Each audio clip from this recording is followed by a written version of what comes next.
এটা প্রতিবাদের ভোট, প্রতিশোধের ভোট, প্রতিরোধের ভোট, বহিরাগত জমিদারদের উচিত শিক্ষা দেওয়ার ভোট। 26-এ এবার বাংলায় 2 দফায় নির্বাচন। আগামী 23 এবং 29শে এপ্রিল এই 2 দফায় ভোট রয়েছে। তার আগেই ময়দানে নেমে পড়েছেন ডায়মন্ড হারবারের তৃণমূল সাংসদ। প্রার্থীদের সমর্থনে একের পর এক সভা করছেন। বুধবার দাসপুর বিধানসভা কেন্দ্রের প্রার্থী আশিস হুদাইতের সমর্থনে সভা করেন অভিষেক। আর সেই সভা থেকেই বিজেপির বিরুদ্ধে চাঞ্চল্যকর এই অভিযোগ আনেন তিনি। অভিষেক বলেন, বিজেপির দিল্লি অফিস থেকে ফোন আসছে কর্মীদের কাছে, বলা হচ্ছে অনেক তৃণমূল করেছো আর নয়, কিন্তু তৃণমূলের কাছে এই BLA 2রাই শক্তি। কখনোই তারা তৃণমূলের সঙ্গে বেইমানি করবে না বলে বিজেপিকে হুঁশিয়ারি তৃণমূলের সর্বভারতীয় সাধারণ সম্পাদকের। বিভিন্ন জায়গায় এখন বিজেপির নেতারা ফোন করছে, এই বুথে বসবি 5,000 টাকা দেবো। অনেকে ফোন পাচ্ছে, আমি তো খবরাখবর রাখি, আমার অফিস থেকে বুথ লেভেল এজেন্ট যারা BLA 2 তারা যুক্ত সরাসরি। তাদের মধ্যে অনেকে আমাকে বলেছে যে ফোন করে দিল্লি থেকে এজেন্সিকে দিয়ে বলা হচ্ছে অনেক তৃণমূল করেছো আর করো না।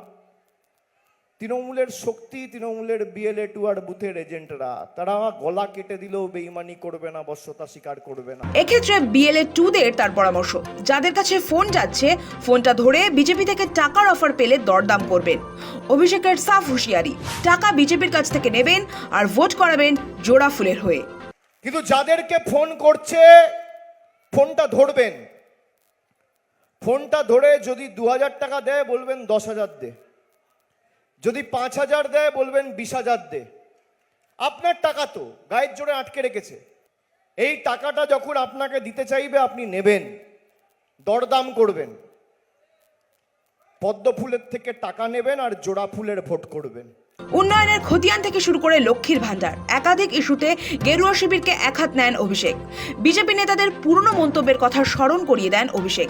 তিনি প্রশ্ন তোলেন, কালীপদ সেনগুপ্ত বলেছিলেন 3রা জানুয়ারি লক্ষ্মীর ভান্ডার বন্ধ করে দেবেন, হয়েছে কি? বিজেপি কি তার বিরুদ্ধে কোনো ব্যবস্থা নিয়েছে? যারা মানুষকে ভয় দেখায়, এইখানে বিজেপির যে রাজ্য কমিটির একজন মেম্বার ছিল, কি নামটা বলেছিল, লক্ষ্মীর ভান্ডার বন্ধ করে দেবো, কালীপদ সেনগুপ্ত কবে বলেছিল? জানুয়ারি মাসের 3 তারিখ। 100 দিন হয়ে গেছে, বিজেপি কোনো ব্যবস্থা নিয়েছে? বলছে লক্ষ্মীর ভান্ডার যে মহিলারা পান তাদেরকে বন্ধ করে রাখতে হবে, তারা যেন ভোট না দেয়। এখনো পর্যন্ত বিজেপি কোনো ব্যবস্থা নেয়নি, আমরা এদের থেকে আশাও করি না।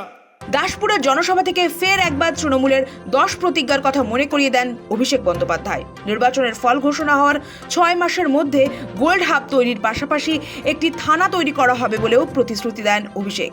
একইভাবে আমি কথা দিয়ে যাচ্ছি, 6 মাসের মধ্যে ফল ঘোষণা হওয়ার সাথে সাথে এই গোল্ড হাবকে অপারেশনাল করার দায়িত্ব আমার, এবং তার সাথে সাথে যেহেতু অনেক স্বর্ণ কারিগরেরা কাজ করবে এবং তারা সুযোগ সুবিধা পাবে, এবং সোনার ব্যবসা করতে গেলে বাড়তি একটা সেফটি সিকিউরিটিরও বিষয় সবাইকে মাথায় রাখতে হবে।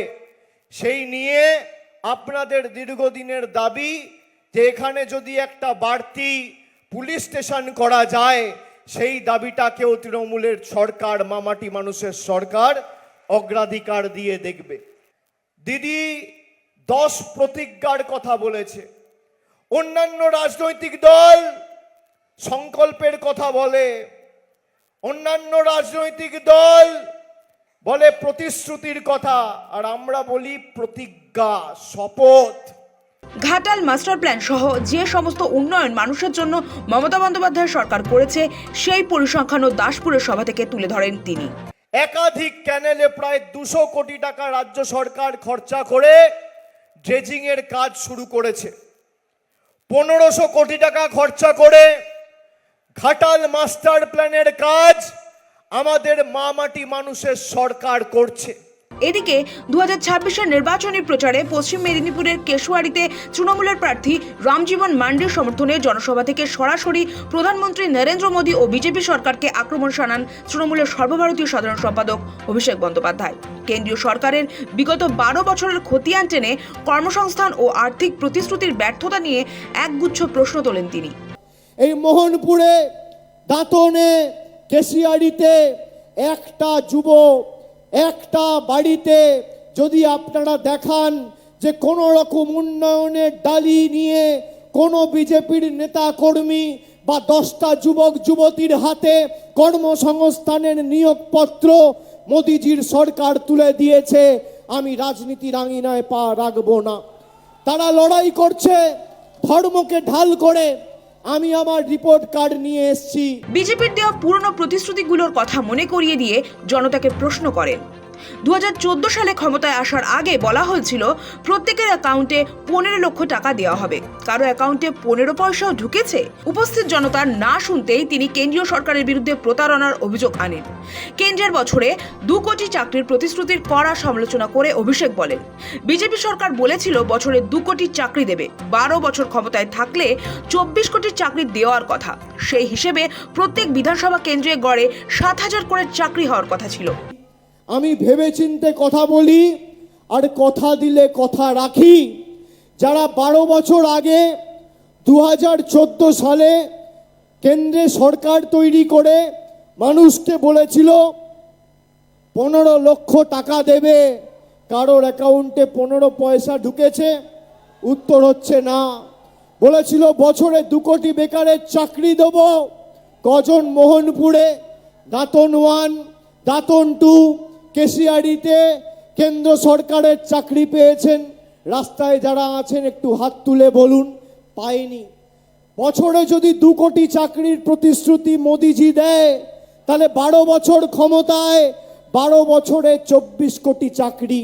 প্রত্যেকটা বিধানসভায় গড়ে তার মানে 60,000 চাকরি দেওয়ার প্রতিশ্রুতি দিয়েছিল বিজেপি সরকার। অভিষেক সরাসরি উপস্থিত জনতার কাছে জানতে চান, মোহনপুর, দাঁতন 1, দাঁতন 2 কিংবা কেশিয়াড়িতে কতজন কেন্দ্রীয় সরকারি চাকরি পেয়েছেন? রাস্তায় দাঁড়িয়ে থাকা মানুষদের হাত তুলে দেখানোর আহ্বান জানিয়ে তিনি দাবি করেন, আদতে কেউই এই চাকরির সুবিধা পাননি। অভিষেক বন্দ্যোপাধ্যায়ের দাবি, কেন্দ্রের ভুল নীতির কারণে যুব সমাজ আজ দিশেহারা। বিজেপি কেবল প্রতিশ্রুতির পাহাড় গড়েছে, কিন্তু কাজের বেলায় শূন্য। মোদী সরকারের প্রতিনিধি আর বিজেপির ছোট বড় মাঝারি নেতাদের প্রতি চ্যালেঞ্জ থাকলো, আপনি আপনার রিপোর্ট কার্ড নিয়ে আসবেন, আমি আমার রিপোর্ট কার্ড নিয়ে যাব। কি কাজ করেছেন আপনি আপনার রিপোর্ট কার্ড তুলে ধরবেন, আমি আমার রিপোর্ট কার্ড তুলে ধরবো। ভোকারটা করে যদি মাঠের বাইরে না বার করতে পারি, রাজনীতি ছেড়ে দেবো, এত বড় কথা বলে দিয়ে যাচ্ছে। কোনো টাকা কেন্দ্র সরকার দেয় না। কেন্দ্র সরকার খালি মানুষকে বঞ্চিত করেছে। দাসপুর এবং কেশুয়াড়ির জনসভা থেকে অভিষেক স্পষ্ট করে দিলেন, আসন্ন নির্বাচনে কেন্দ্রীয় বঞ্চনা এবং মমতা বন্দ্যোপাধ্যায়ের উন্নয়নকে হাতিয়ার করেই লড়াইয়ে নামছে তৃণমূল কংগ্রেস। আসন্ন নির্বাচনে বাংলার মানুষ এই মিথ্যা প্রতিশ্রুতির যোগ্য জবাব দেবে। ব্যুরো রিপোর্ট, সময়, কলকাতা।